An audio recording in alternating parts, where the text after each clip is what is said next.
Tabe, Berimba Kariba. Semoga Anda selalu sehat dan terus bersemangat. Saatnya Anda menyimak berita Sulawesi Tengah bersama saya, Fatur Rahman. Sejumlah berita aktual dan menarik seputar Sulawesi Tengah telah kami siapkan untuk Anda. Berikut 3 berita utama hari ini. KPU Sulawesi Tengah menetapkan nomor urut pasangan calon gubernur dan wakil gubernur.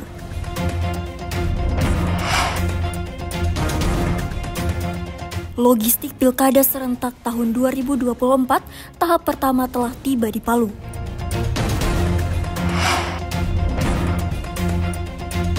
Polisi terus mempersempit ruang gerak kelompok radikal di Kabupaten Poso.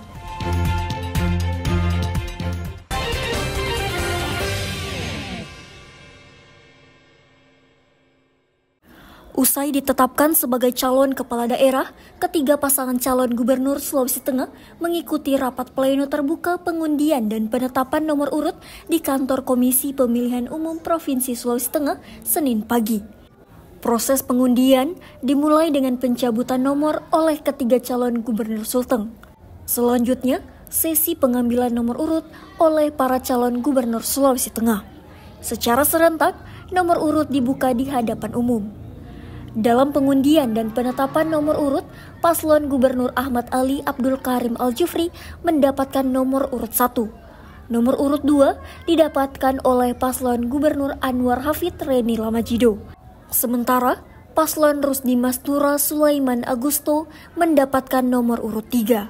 Selanjutnya hari ini juga kami dari KPU Provinsi menetapkan namanya daftar pemilih tetap. Salat dilaksanakan di Kabupaten Karantina. Tahapan selanjutnya, yang pertama hari ini juga kami akan menetapkan daftar pemilih tetap. Terus besok itu kita mulai kampanye sampai nanti 23 November tahun 2024. Prosesi pengundian dan penetapan nomor urut paslon Gubernur Sulteng tersebut diikuti para partai pengusung. Pasangan Ahmad Ali Abdul Karim Al-Jufri dengan tagline beramal kali ini mendapat dukungan dari partai-partai Nasdem, PAN, PKB, Partai Golkar, Partai Gerindra, P3, Perindo, dan PSI. Sementara tagline berani oleh paslon Gubernur Anwar Hafid Reni Lamajido diusung oleh Partai Demokrat, PBB, dan PKS. Kemudian, paslon Rusdi Mastura Sulaiman Agusto diusung Partai Demokrasi Indonesia Perjuangan, Hati Nurani Rakyat, Partai Buruh, dan Partai Umat. Pleno terbuka pengundian dan penetapan nomor urut dilanjutkan dengan pembacaan dan penandatanganan deklarasi kampanye damai oleh ketiga pasangan calon kepala daerah. Sementara suasana di luar halaman kantor KPU Sulteng juga dipenuhi massa pendukung para pasangan calon. Mereka pun menyoraki masing-masing dukungannya. Syahrul Cahya melaporkan dari Palu. Pemilihan Kepala Daerah Kota Palu tahun 2024 tinggal 2 bulan lagi. Komisi Pemilihan Umum Kota Palu terus melakukan persiapan termasuk pengadaan logistik. Saat ini, sebagian logistik telah tiba dan diamankan di 2 gudang penyimpanan. Adapun logistik pilkada yang telah tiba di Palu antara lain bilik kotak suara sebanyak 2.028 buah. Ada 1.014 botol tinta serta kabel tis. Logistik tahap pertama tersebut saat ini dalam proses penyortiran. Setiap tempat pemungutan suara nantinya terdiri dari 4 bilik suara serta 2 botol tinta. Ketua Komisi Pemilihan Umum Kota Palu, Idrus menyebutkan adapun logistik surat suara dan alat bantu tunanetra masuk dalam logistik tahap kedua dan saat ini masih menunggu desain. 2000 lebih, 2028 bilik dan suara. Dan selanjutnya bilik-bilik itu dalam skema kami terpaket 10 bilik setiap paketnya. Sehingga di KPU akan menggunakan skema pemilu. Kita tidak akan bongkar bilik itu, tapi dia akan dibongkar pada saat distribusi ke teman-teman TPS. Karena setiap TPS kan jelas 4. Berarti kalau 2 TPS tinggal dikeluarkan 2, berarti datang 8, sehingga tidak membutuhkan tempat. Kemudian logistik yang lain, tinta juga sudah tiba. Setiap TPS 2 botol tinta, berarti 507 dikali 2, 1014 botol tinta sudah kami terima sementara disortir. Kemudian kabel TIS juga sudah sementara disortir. Dan itu masuk kategori logistik tahap 1.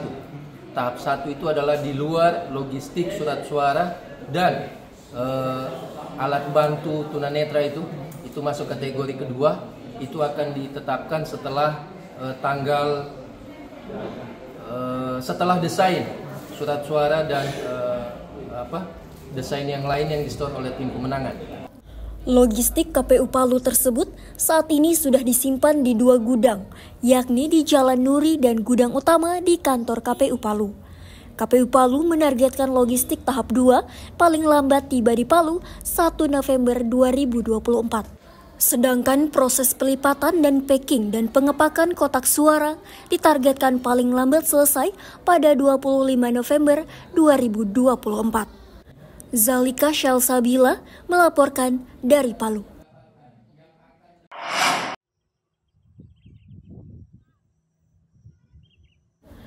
Setelah sempat vakum, Padang Golf Roviga Palu kembali eksis.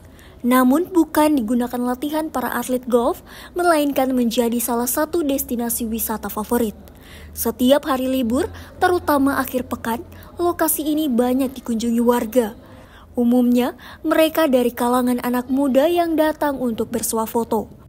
Di lokasi tersebut, memang banyak terdapat spot foto yang menarik.